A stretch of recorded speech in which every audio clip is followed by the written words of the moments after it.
Di para sahabat itu, kaum muslimin, yang terbayang bagi mereka itu adalah infak, yang terbayang bagi mereka adalah sebuah kebahagiaan, keselamatan di akhirat yang kekal dan abadi di sisi Allah tabaraka wa taala. Semua kita boleh klaim sekarang, kamu cinta Nabi, cinta Ustaz. Cinta Nabi, cinta Ustaz. Termasuk saya, cinta Nabi, cinta. Kapan tahunya? Besok di akhirat. Maka apa kata Nabi sallallahu alaihi wasallam? Amalur rajuli biyadih. Penghasilan yang terbaik adalah pekerjaan yang dilakukan oleh seseorang dengan tangannya sendiri. Wa kullu bai'in mabrur, dan setiap jual beli yang mabrur. Ini aktivitas ini membantu saya di akhirat atau akan menyulitkan saya di akhirat? Kalau seandainya perbuatan itu ternyata akan menyulitkan kita di akhirat kelak, tinggalkan perbuatan itu.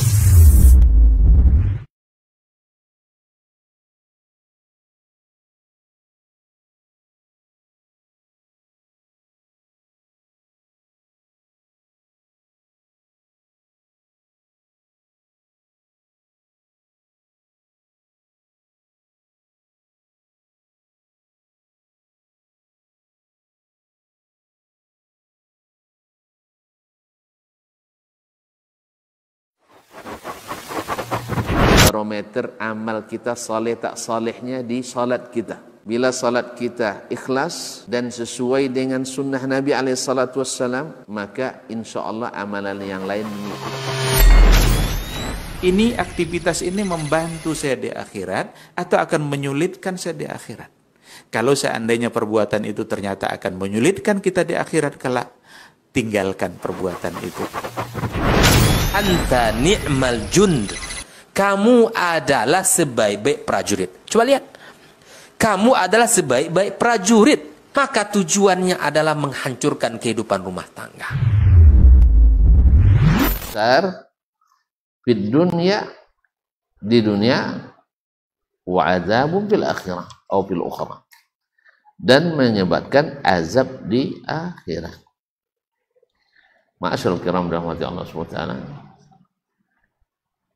Syekh Muhammad bin Ibrahim Al-Hamid menulis kitab tentang zina dan akibat-akibat buruk yang ditimbulkannya. Beliau menuliskan di situ banyak sekali akibat buruk, tapi kata simpulnya, sebesar-besar dosa yang pernah dilakukan oleh seorang hamba, sampai syirik dan kekufuran sekalipun, bila pelakunya bertaubat, maka dosa itu dan aib itu langsung terangkat. Misalnya ada orang kafir masuk Islam, orang tak akan ungkit-ungkit lagi, orang tidak akan ungkit-ungkit lagi, maju kafir dulunya, kayak gitu. Nah, orang nak ungkit-ungkit lagi.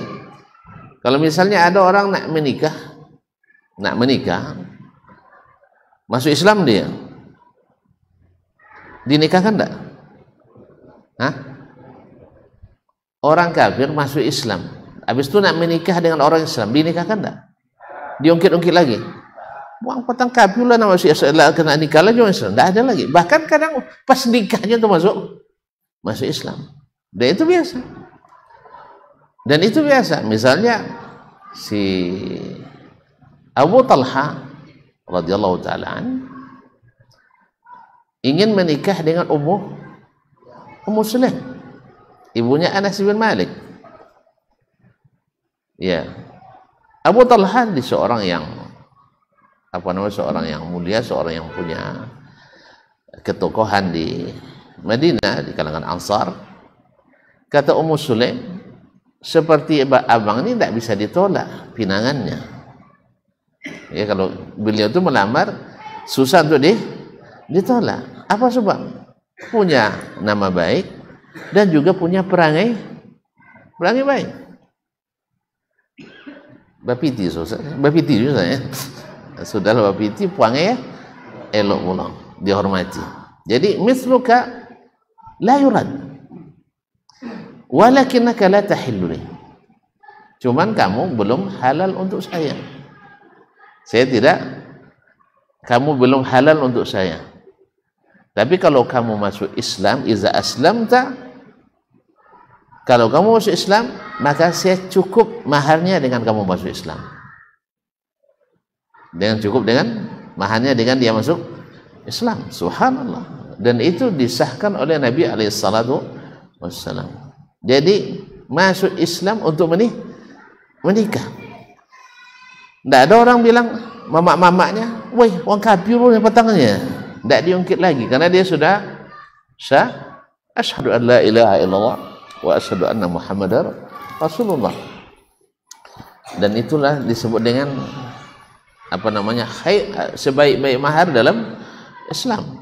Mahar Ummu Sulaim itu dengan masuk Islamnya Abu Talha radhiyallahu taala. Kaum muslimin muslimat dirahmati Allah Subhanahu. Atau orang misalnya pencuri, perampok, lalu bertobat, kemudian baik, tobat nasuha. Orang juga tidak akan ungkit-ungkit lagi dosanya itu. Sahih? Berapa banyak orang-orang yang dulu misalnya adalah geng-geng besar, habis itu masuk Islam dan bertobat, diungkit-ungkit lagi enggak? Enggak diungkit-ungkit lagi orang. Artinya enggak disebut lagi. Tapi kalau zina, subhanallah, walaupun sudah bertobat dan Allah sudah terima taubatnya, tapi coreng itu masih susah dihilangkan. Akan ada terus itu, walaupun tidak digugat secara terang-terangan. Tapi kalau sempat orang nak menikah misalnya dengan anaknya, dengan cucunya dan sebagainya, bahkanlah cucu ketujuh ya, keturunan ke-7, kadang masih ingat juga. Nak kasih itulah ayong nih, kan itu. Baik itu kadang.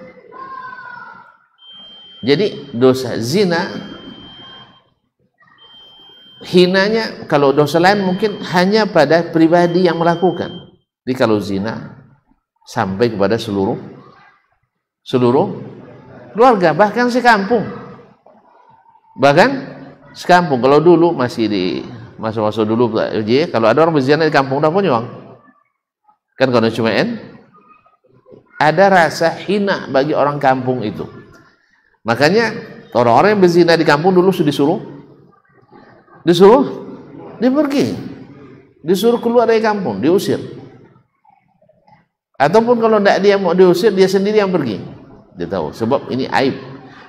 Jadi makanya zina itu oleh Allah SWT dikatakan jangan didekati.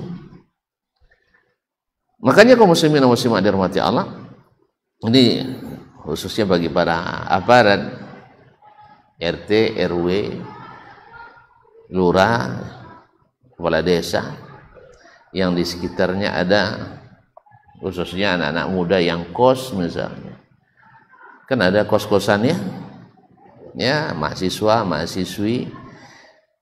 Jadi jangan ada aturan tidak boleh bertamu hanya sampai jam 10 malam atau 9 malam. Zina itu bukan di larut malam banyaknya. Iya, nah, zina itu kapan aja. Jadi harus tegas. Laki-laki tak boleh masuk, tidak masuk kos perempuan, perempuan tak boleh masuk kos laki-laki. Dah selesai. Tidak ada istilah batas-batas waktu itu. Di maghrib orang pas azan maghrib zina juga orang. Pas azan Jumat orang zina juga. Nauzubillah. Karena pintunya dijauhi. Bukan tinggalkan zina, tapi jangan dekati. Kalau sudah dikasih bebas masuk, tidak ada pun niat tapi sempat. Kadang tidak ada keniatannya tapi ada kesempatan. Subhanallah, kaum muslimin dan muslimat dirahmati Allah SWT. Sampai ada seorang kiai bilang, ya waktu sambil bercanda dia kan, saya Ustaz dititipkan apa saja insyaallah amanah. Titip uang saya tak akan pengaruh. dititip barang saya tidak pengaruh, tapi jangan coba-coba nitip anak perempuan anak gadis sama saya. Berbahaya. Kan itu kisah seorang rahib diceritakan oleh Nabi SAW.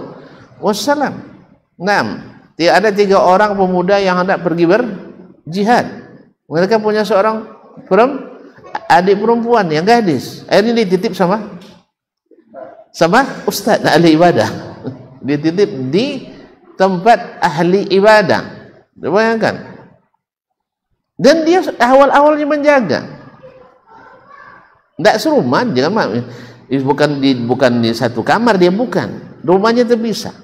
Cuma pas waktu mengantar makanan, awalnya ditaruh depan pintu. Udah pergi baru dibilang ada makanan. Lepas itu mulai ditunggu dulu. Makanan sudah datang. Habis itu udah mulai buka pintu sedikit dan seterusnya. Dan akhirnya terjadi apa yang terjadi.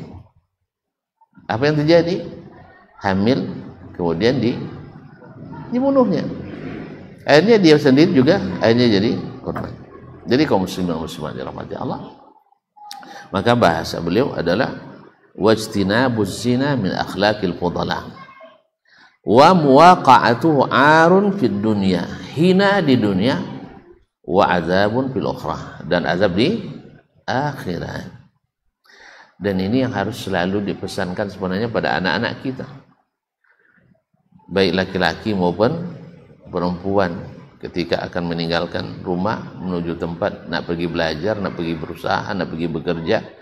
Itu yang harus, apalagi di zaman yang serba terbuka hari ini, zaman bebas hari ini, di mana aja terbuka peluang untuk mendekati zina. Naudzubillah.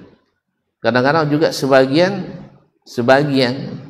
mungkin sebagian besar ya, bikin perjalanan musafir biar adil, tidak ada perbedaan sensitif gender, harus kesetaraan gender. Nah, jadi 2 perempuan 2 laki-laki, atau 3 perempuan 3 laki-laki untuk tugas luar daerah, misalnya praktik lapangan, KKN dan sebagainya, kuliah, kerja, nikah. Iya. Dan tidak sedikit terjadi dengan alasan kalau mereka pergi sendiri tidak aman, akhirnya dibonceng. Jadilah condong dua-dua aja lah, boncengan. Nah ini makanya saya sering mengusulkan bahwa KKN itu wajib ke daerah masing-masing. Apa alasannya? 1, meringankan biaya, karenanya pulang ke rumah, ya. Yang kedua, aman, karena di kampungnya sendiri. Yang ketiga, bila KKN-nya sukses dan berhasil, dia akan pulang dan lanjutkan. Misal selama di kampung itu buka taman pendidikan Al-Quran misalnya, atau tahfiz Quran dan sebagainya. Berhasil kan? Dilanjutkan. Kalau tidak berhasil, pindahnya tidak akan bakal, siapa mau melanjutkan. Dan yang lebih daripada itu, khususnya yang perempuan, tidak perlu musafir tanpa mahram, karena dia pulang ke kampungnya sendiri. Tapi karena ide-ide belum banyak yang bisa menyambut ya, sampai awak jadi presiden lo gak ada lucunya. Allah musta'an. Tapi tidak condor. Iya, sang ketua partai tidak bebas mencalonkan uang kini. Allah musta'an. Kan ya bang? Kan ya? Ini kalau masih pakai partai tidak natur, masih berlumba tidak ikan natur, pakai baliho tidak jujur apa? Berarti tidak dia? Tidak perlu. Nah, masuk waktu. Tapi kita dengar azan dulu.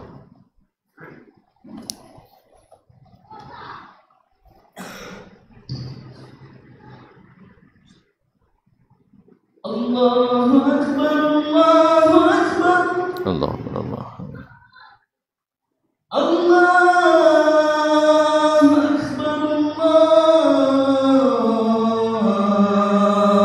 Akbar, Allahu Akbar.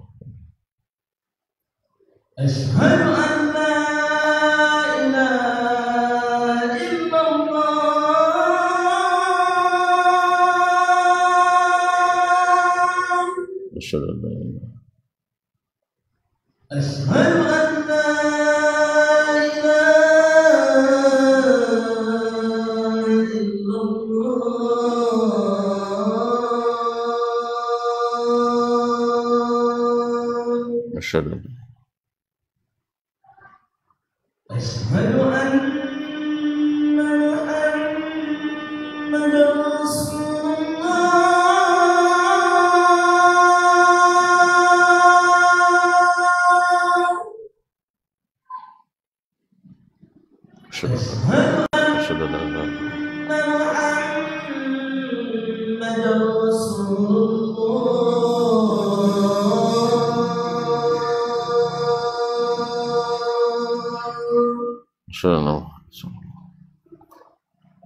Baik.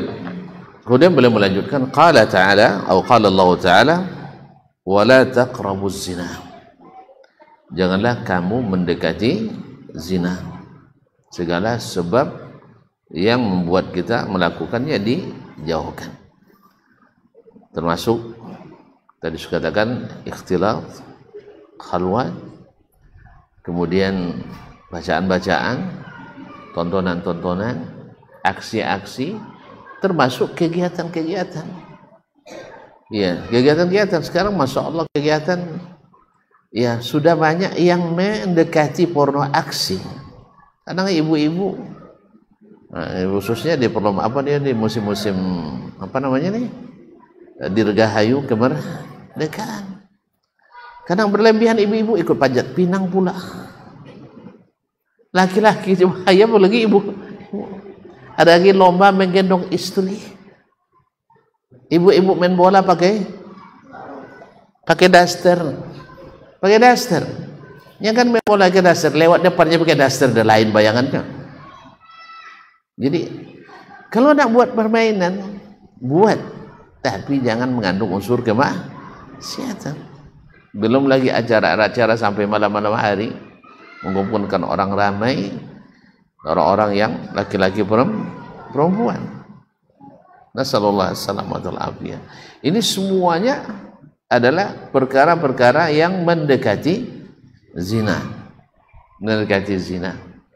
Termasuk diantaranya adalah campur baur di kampus, di dalam pelajaran antara laki-laki dan perempuan. Dan itu sudah dibuktikan kaum muslimin dan muslimat sebenarnya. Sudah dibuktikan bahwa pelajar yang tidak campur laki-laki dan perempuan jauh lebih baik hasilnya, prestasinya daripada bercampur. Daripada bercampur laki-laki dan perempuan. Cuma sayang membuat penelitiannya orang non muslim pula. Di Inggris dan di Perancis mereka buktikan. Diambil sampel orang-orang yang diukur IQ-nya setara semuanya, lalu dibuat khusus laki-laki, khusus perempuan, kemudian lokal khusus campur laki-laki rumput tingkat SMP dan SMA. Ternyata hasil yang dipisah lebih bagus daripada hasil yang bercampur. Janganlah jolerus ya. Antara yang fokus dengan yang in fokus sama. Yang fokus dengan in fokus. Iya. Nya fokus tapi enggak. Nah, dengan yang bercabang. Apalagi sedang puberitas. Kata kanangnya bang, pantang nampak lah motor kanang kan dia bang. Dahulu kini ndak dulu lah. Dahulu kan ya. Telenso kan ya. Itu dia kata konyang pak apa? Kata konyang pak? Palu apa? Tangan gitu. Payah lolo. Disuruh nikah atau nak nikah, mau gila ya, banti jadi anak dennya. Bang sekolah bunyi, bang kuliah bang. Kono ultimatum dia ayah. Kalau orang nikah atau nggak kuliah, banti jadi anak den. Berarti orang lah bisa mandiri dia. Batagang anak nikah. Kan ya? Itu kalau bawa pulang, boleh tapi jadi kabeh dulu. Kau nak apa gitu. Nah, jadi kaum muslimin muslimat dirahmati Allah. Ini adalah suatu hal yang sangat keliru dan sangat berbahaya. Sangat berbahaya kaum muslimin dan muslimat dirahmati Allah. Yang memang laki-laki itu diciptakan cinan pada perempuan. Cinan pada perempuan. Cinan mata kanan nganteng. Cinan mata kanan nancak. Cinan seleo kanan lama. Nyancak. Ancak lama pula. Tentu padang tapico je nya. Padang tapico. Allah musta'an. Jadi oleh sebab itu kaum muslimin muslimat yang dirahmati Allah, kita memang semua bertanggung jawab di seluruh lini untuk menjaga jangan sampai mendekati perbuatan zina ini. Perbuatan zina. Karena mendekati itu sudah dosa. Kan tidak sedikit kan kita lewasunya tihanda waduh bang bada aduk kan bada aduk tihanda itu tahu kan. Nah, assalamualaikum, kalian badi adik ini jualin nak kepada adik onda itu tak jualin badi adik ndak apa tuh setelah suami istri alun jualin tahu dia kawan. Ngapa kalian diskusinya? Diskusi dua malam lahir. Iya malam. Atau cara nak nikah kalian? Ndak ngopo je kami itu ndak ngopo nomor dia dah. Duduk di anda pada hadapan dia ti anda ndak ada siang-siang siapa lanu ni? Ya apa? Palanu nomor. Dia ti palanu suci itu dia. Dianggap dia ndak ngopo-ngopo juga. Air yang boleh songa malam. Songa malam. Dianggap ndak apa-apa. Kenapa? Tadilah. Karena kalau di luar ndak apa-apa. Kalau dalam hanya sampai jam 10 malam. Sampai 9 malam. Oh di luar sampai jam berapa ya lah boleh. Jadi ini kelalaian kita para orang tua, ngambil kebijakan. Maka siapapun anak kita yang lepas dari pengawasan kita, anak-anak kita yang lepas dari atau tidak di rumah dengan kita, bahkan yang di rumah sekalipun kadang-kadang. Kalau dulu cita-cita orang setu, celaka. Lanjutkanlah celaka. Jadi pulang sonjo. Ini jadualnya masih jalan je pun. Tak sanjo nama. Jadi sekarang ini pulang sanjo. Celaka bujang? Hah? Nak mau bini? Setelah bujang ganja. Kalau sekenek si kopi dah tebek lain. Tak mau tu. Makanya yang tak mau tu tak berhasil. Tak mau tu tak berhasil. Jadi ini kita lihat kaum muslimin dan muslimat dirahmati Allah. Jadi mereka tidak merasa itu dosa. Makanya ada buku namanya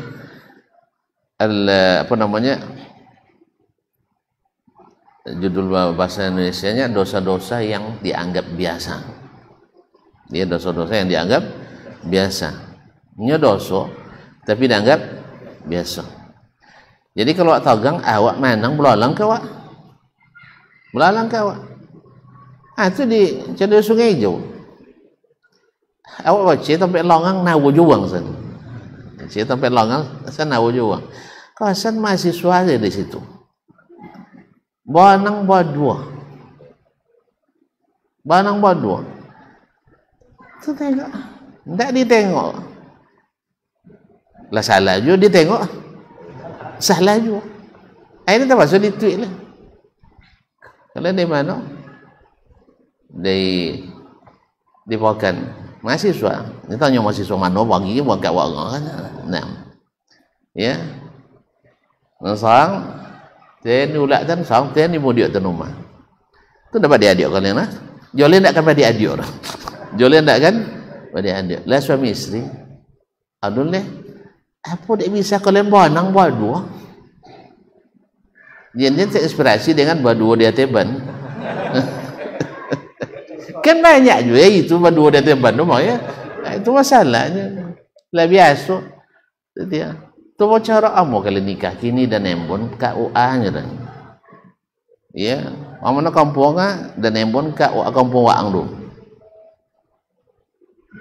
Ndak. Kau ndak apa dia? Lawan ang kali bodoh berarti lah siap untuk nikah.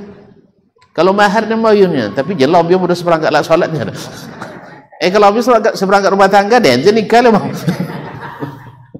Seperangkat alat salat tolak doa mantunya kan itu pun pilih selubung paling muali bang ya.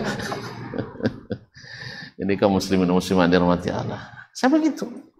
Jadi hampir di seluruh lini ada maksiatnya, ada maksiat. Bahkan di acara keagamaan pun tak luput pemanfaatan oleh orang yang tidak bertakwa, tidak beriman. Kemudian kelemahan panitia penyelenggara juga. Harusnya kalau memang acara keagamaan, ia harus sesuai dengan petunjuk agama. Tidak boleh yang non mahram bercampur tempatnya. Apalagi kalau di masjid. Ini kadang kemarin viral pula kan dapat musajid uang. Apa nomor? Karaoke, disco, nauzubillah. Jadi itu kaum muslimin dan muslimat. Saking jahilnya umat ini dengan hukum. Jadi nasihat-nasihat seperti ini perlu untuk kita dengarkan dan kita perdengarkan kepada kaum muslimin. Mudah-mudahan didengar oleh seorang ayah, lalu dia sadar kewajibannya pada anaknya. Seperti Al-Baji menasihati anaknya di zaman dulu terjaga adab dan batasan laki-laki dan perempuan. Tapi dia tetap pesan. Dia apalagi di zaman kita hari ini yang tidak ada lagi batas-batas itu atau hampir tidak ada. Hampir tidak ada batasan-batasan itu. Bahkan di negeri yang kemarin ada batasan-batasan, sekarang mulai batas-batas itu diruntuhkan sebagiannya. Karena tuntutan dunia internasional, tuntutan ya orang-orang yang belajar ke barat, bawa pemikiran itu kebebasan, dikiranya itu ada kebebasan. Justru orang barat sendiri sebenarnya iri melihat perempuan kaum muslimin, iri melihat perempuan muslimat yang masih sehat, tentunya yang masih sehat, sebab mereka sudah terlanjur menjadikan wanitanya sebagai barang komoditi. Dibuat penelitian orang di Honolulu, Amerika, sobat, Hawaii, Florida. Ini tak pernah bangga Amerika, sama. Jadi sudah. Nah, diteliti kan di situ orang-orang atau tidak pakaiin situ kan. Diteliti para koresponden yang laki-laki, bagaimana pandangan mereka terhadap wanita-wanita yang tidak berpakaian itu. Subhanallah, angkanya sangat fantastis. Hampir 80% menganggap wanita-wanita itu mirip seperti hewan-hewan atau barang-barang dagangan. Siapapun bisa beli dengan harga berapapun. Begitulah pandangan yang terbangun persepsi orang-orang laki-laki di situ. Jadi wanita itu tidak lebih daripada barang dagangan, komoditi. Artinya kan diperjualbelikan. Apa bedanya dengan jahiliyah dulu? Wanita dulu adalah diperdagangkan orang. Tapi atas nama kebebasan, atas nama kesetaraan, mereka sudah menyingkap aurat-aurat kaum perempuan dan melepas batasan-batasan antara laki-laki dan perempuan, sampai mereka asal suka sama suka berganti atau tukar istri, tukar suami. Bagi mereka ada hal yang biasa, tetapi sebenarnya jiwa mereka tertekan. Walaupun mereka sepertinya menikmati saat itu, tapi selepas itu tak akan aman rumah tangganya, pasti berkelahi. Sebab apa? Akan ada hal-hal yang sebab tidak ada seketik cemburu, pasti ada. Apalagi nanti setelah melakukan itu, nanti disebutkan pula kelebihan yang lain itu, ya, ternyata kekurangan pada suaminya. Ada itu kaum muslimin dan muslimat dirahmati Allah, sekali melanggar mereka akan tetap terbiasa melanggar. Maka nasihat ini sebenarnya sangat-sangat penting kita sampaikan pada anak-anak kita, dan sangat penting didengar oleh orang-orang tua kita pada hari ini. Karena mohon maaf, tidak sedikit orang tua antar anaknya sekolah, habis itu ditinggalkan begitu saja. Percaya alasannya anak saya kan sudah dewasa, sudah matang cara berpikirnya. Dia nggak tahu, tadi saya katakan ustadz saja bisa matah balik gara-gara nengok kesempatan itu, apalagi yang tidak ada dasar agama dan iman sama sekali. Nasallallahu alaihi wasallam. Jadi dikatakan wala taqrabuz zina, janganlah kamu mendekati zina, innahu kana fahishatan, karena zina itu adalah dosa yang sangat besar dan berlaku umum. Dikatakan fahisha karena dia amma wa tamma, yaitu amma dia meliputi orang lain, laknatnya menimpa orang lain, wa tamma dan musibahnya besar sekali bagi keluarga di dunia terhina, dan bagi pelaku di akhirat disiapkan azab yang sangat pedih. Wasa'a sabila, dan seburuk-buruk jalan. Kalau zina sudah berlaku, kadang-kadang diteruskan lagi setelah nikah. Apa sebab? Dipaksakan untuk menikah padahal dia sudah hamil. Akhirnya dia ambil pendapat yang marjuh, daripada malu akhirnya dinikahkan dalam keadaan hamil. Dan ini pendapat yang lemah. Yang sahih wallahu alam adalah tidak boleh dinikahkan, karena air halal dicampur air halal saja nggak boleh. Apa maksudnya? Wanita yang sedang hamil meninggal suaminya sampai iddahnya tapi dalam keadaan hamil, boleh menikah? Enggak. Ini kan sebenarnya air halal campur air halal, karena nikah kan, hamil pertama dengan nikah, sekarang dia nikah lagi dengan nikah, kan seharusnya halal. Enggak boleh, apalagi mencampur yang halal dengan yang haram. Ya sih, positif campur negatif, positif campur negatif, negatif.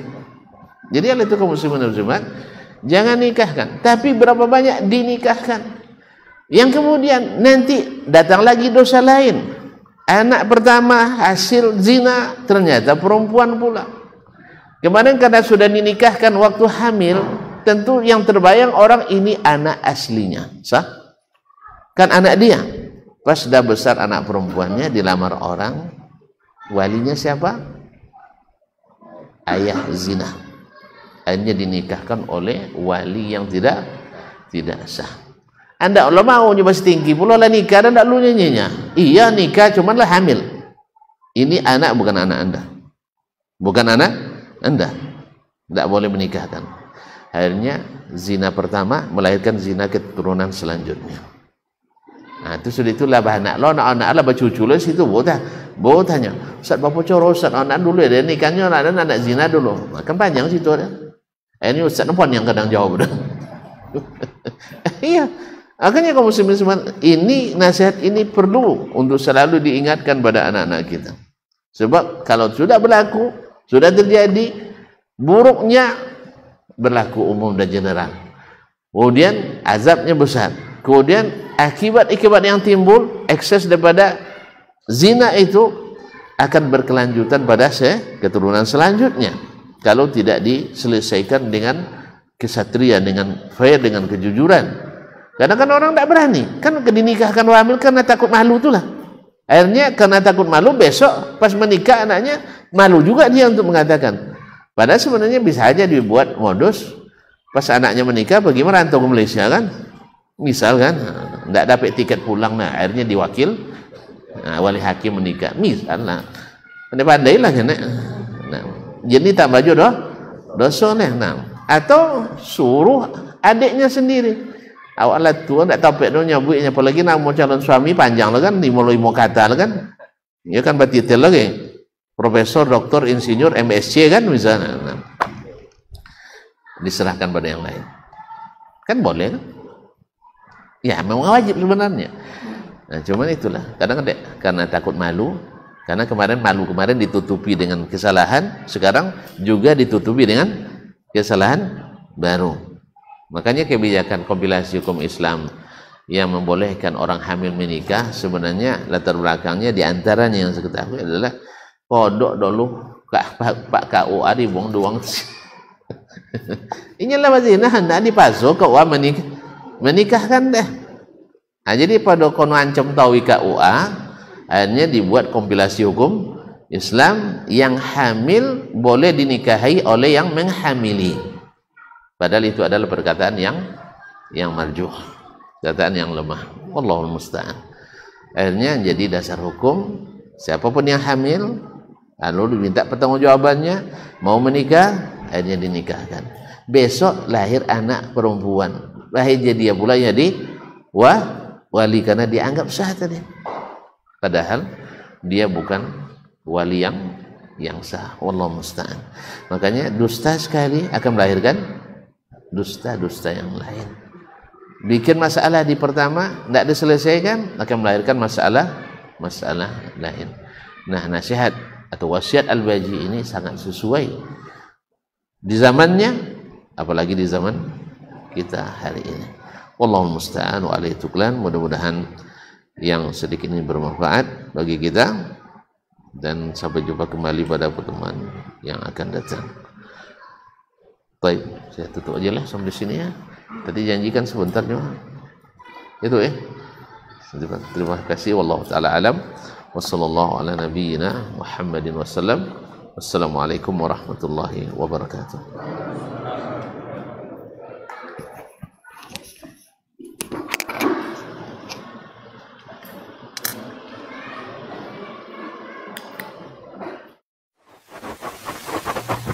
Barometer amal kita saleh tak salehnya di salat kita. Bila salat kita ikhlas dan sesuai dengan sunnah Nabi SAW, maka insya Allah amalan yang lain mengikuti. Ini aktivitas ini membantu saya di akhirat atau akan menyulitkan saya di akhirat? Kalau seandainya perbuatan itu ternyata akan menyulitkan kita di akhirat kelak, tinggalkan perbuatan itu. Anta ni'mal jund. Kamu adalah sebaik-baik prajurit. Coba lihat. Kamu adalah sebaik-baik prajurit. Maka tujuannya adalah menghancurkan kehidupan rumah tangga.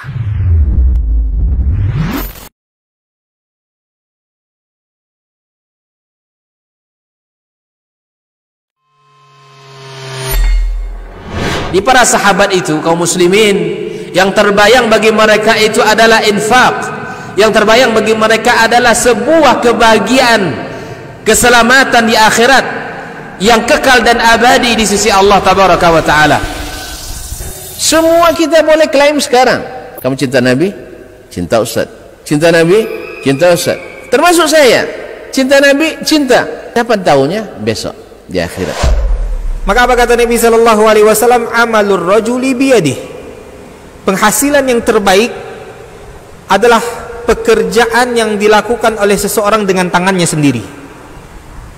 Wa kullu bai'in mabrur, dan setiap jual beli yang mabrur. Ini aktivitas ini membantu saya di akhirat atau akan menyulitkan saya di akhirat? Kalau seandainya perbuatan itu ternyata akan menyulitkan kita di akhirat kelak, tinggalkan perbuatan itu.